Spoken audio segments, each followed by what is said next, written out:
Step 1. Find a parking spot. Make sure the space is suitable for your vehicle and gives you enough room to maneuver safely. Step 2. Turn on your signal. This alerts other drivers of your intention and helps prevent sudden movements around you. Step 3. Line up your shoulder with the middle of the parking spot in front of the space you intend to park in. Keep your vehicle straight and at a safe distance. Check your mirrors and blind spots for approaching cars or pedestrians. Step 4. Turn the steering wheel all the way toward the parking space and drive slowly. Control your speed and stay smooth. Watch the parking lines and use your mirrors for guidance.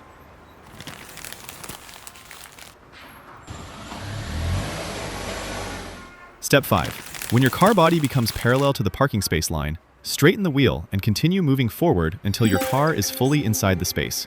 Make small corrections if needed to center the vehicle. Step 6. Put your car into park. Check that the car is properly positioned within the lines before turning off the engine.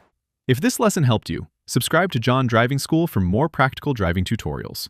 Drive smart, and see you in the next lesson.